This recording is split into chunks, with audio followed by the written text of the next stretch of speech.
A massive ice-covered island up in the Arctic has kind of out of nowhere become the center of a huge geopolitical firestorm. President Trump's pretty shocking proposal to acquire Greenland sent ripples all through global alliances. But this story, it's about so much more than some kind of real estate deal. We're about to get into the high-stakes strategy, the incredible military tech, and the long, long history behind America's obsession with the world's largest island. So here's how we're going to break it all down in 5 parts. First up, we'll look at the shocking proposal that really kicked off this whole crisis. Then, we're going to uncover why Greenland is seen as this modern-day Arctic fortress. After that, we'll dive into America's long and honestly often overlooked history of trying to get the island. We'll also hear from the people right at the center of this geopolitical storm. And finally, we'll look at how this high-stakes gambit is putting the entire NATO alliance at risk. All right, let's start with the proposal that just ignited this whole thing. The American position was laid out in these really blunt, uncompromising terms, and it basically set the stage for a major diplomatic showdown. President Trump made his administration's position crystal clear. I mean, this wasn't some casual interest. He framed it as an absolute must-have for national security. And the reason? Well, he argued that Denmark, which has sovereignty over Greenland, just isn't capable of defending the island from Russia and China's growing influence up in the Arctic. So as you can imagine, the American proposal led to an immediate and just total diplomatic clash. While the U.S. was calling it a security imperative, the response from Denmark and Greenland was just as firm. The island is not for sale. The Danish Foreign Minister Lars Løkke Rasmussen even called the idea an unacceptable breach of sovereignty. So right away, you've got a standoff with no obvious way out. Okay, so what is driving this intense focus on Greenland? I mean, really, why? The answer is all about military strategy. To really get the American position, you have to stop seeing Greenland as just this vast, icy landscape and start seeing it as an unsinkable aircraft carrier in the world's newest and most critical battlefield, the Arctic. You see, the defensive strategies that kept America safe during the Cold War, they're now dangerously obsolete. The whole nature of warfare has shifted, and the threats, they're no longer predictable. They're coming from directions we honestly never even had to worry about before. Think about it this way. During the Cold War, the threat was straightforward. Soviet missiles flying over the North Pole on a nice, predictable arc. So all our defenses were pointed north. But today, the game has completely changed. Russia and China have developed these new weapons, hypersonic missiles that can maneuver at insane speeds, and even weapons that can attack from orbit. They can come from any direction, even from the south, which makes our old defenses almost useless. The American response to this new 360-degree threat is a concept called the Golden Dome. Now, this isn't just another wall of radars, it's a multi-layered shield, and its most important parts, the sensors and interceptors, are actually in space.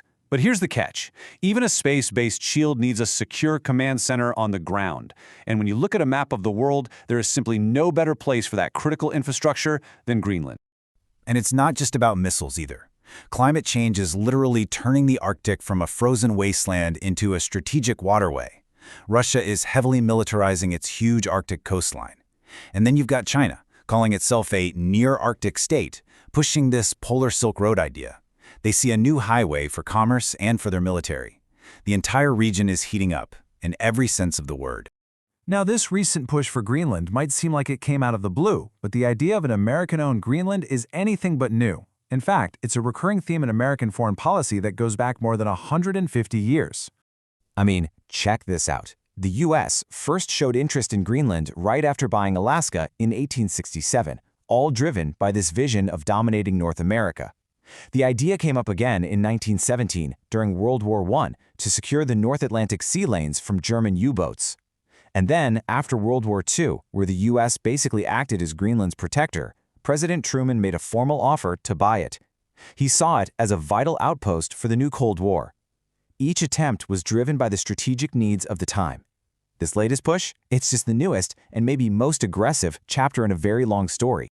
Amidst all this talk of trillion-dollar defense systems and great power competition, it's so easy to forget a really simple fact.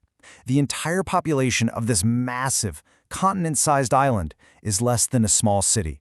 We're talking about 58,000 people. And that right there brings us to the human side of this story. Because for the people of Greenland, this isn't some abstract strategic game. It's about their homes, their culture, and their entire future. This quote from a resident in Nuuk, Greenland's capital, it just captures the raw anxiety that has swept across the island. All the public rhetoric has created genuine fear.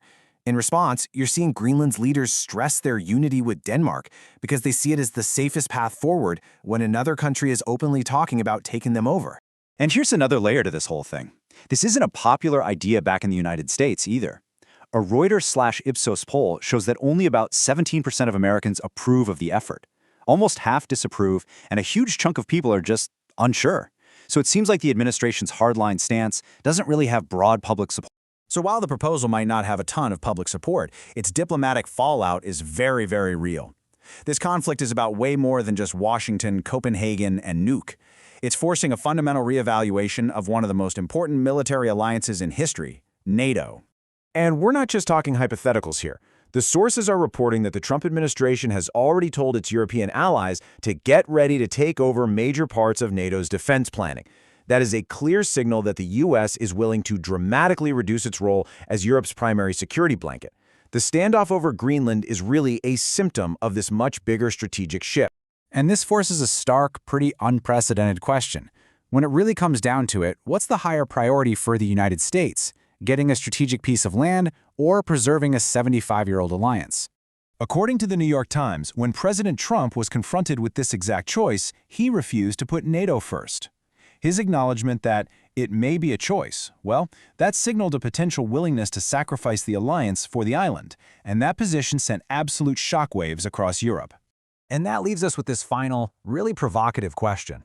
Is the absurdity of this whole rift over Greenland just a crisis that's going to weaken the West? Or is it the shock to the system that Europe actually needs? A generational opportunity to finally stop talking and start building the autonomous defense that they've been planning for decades? The answer to that is going to define the security of the 21st century.